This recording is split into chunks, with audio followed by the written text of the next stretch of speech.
বন্ধুরা, সবাই কেমন আছো? আশা করছি ভালো আছো, আমিও ভালো আছি। আর আজকে আমি রান্না করছি এই যে। বন্ধুরা, এটা কারা কারা খেয়েছো কমেন্ট করে বলবে। এটা কি বলেন তো? এই যে কি সুন্দর ডক, এটা হচ্ছে ঝিঙা। এই যে ধোঁদল নাই, ধোঁদল যেটা ধোঁদল হয় এই যে। হুম। তো এই ধোঁদলের ডোক একদম, যাকে ঝিঙার মতো দেখতে, খেতে মিষ্টি মিষ্টি হয়।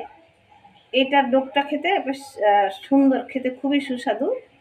তো এটা পটলতির মতো রান্না করতে হয়, আর এরকম করে ছিলতে হবে। হুম। এই যে এরকম এরকম পিস পিস করে কাটতে হবে এরকম, আর এরকম ছিলে নিতে হবে এরকম, এরকম ছিলা যাবে। এই যে এইভাবে ছিলে নিতে হবে, আর সুন্দর করে বেশ একদম। আর এই যে এখানে নিয়েছি কলমু শাক। বন্ধুরা, আজকে একদম টাটকা টাটকা কলমু শাক, সুন্দর যে কলমু শাক করবো, আর এটা চচ্চড়ি করবো। বন্ধুরা, এটা খেতে খুব সুস্বাদু বন্ধুরা, একদম বেশ একটু মিষ্টি মিষ্টি লাগে। তো পাতলা করে আলু কাটবো। হুম। এটা এরকম করে ছিলে নেবো, খেতে বন্ধুরা খুবই সুস্বাদু। আর এই যে আলু, এরকম পাতলা করে আলু কেটে নেবো। আলু এখন তো আলু এরকম দিলে করে আলু ছিললেও ভালো, না ছিললেও ভালো, না ছিলেও খাওয়া যেতে পারে।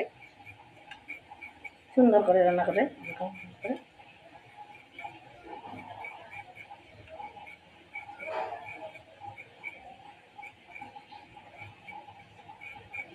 বন্ধুরা, রান্না করে খেয়ে দেখবেন কি সুন্দর লাগে, খেতে দারুণ লাগে। আর এরকম পাতলা পাতলা আলু কাটবো এরকম করে,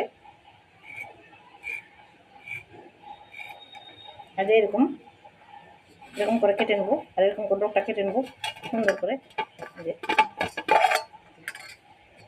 আর চচ্চড়ি বানাবো বন্ধুরা, দারুণ সুন্দর লাগে খেতে। কারা কারা ধুন্দুলের ডোক খেয়েছে বন্ধুরা, সবাই কমেন্ট করে বলবেন।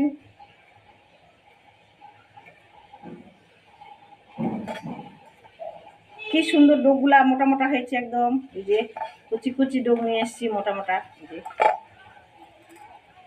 কি সুন্দর, খেতে খুবই সুন্দর।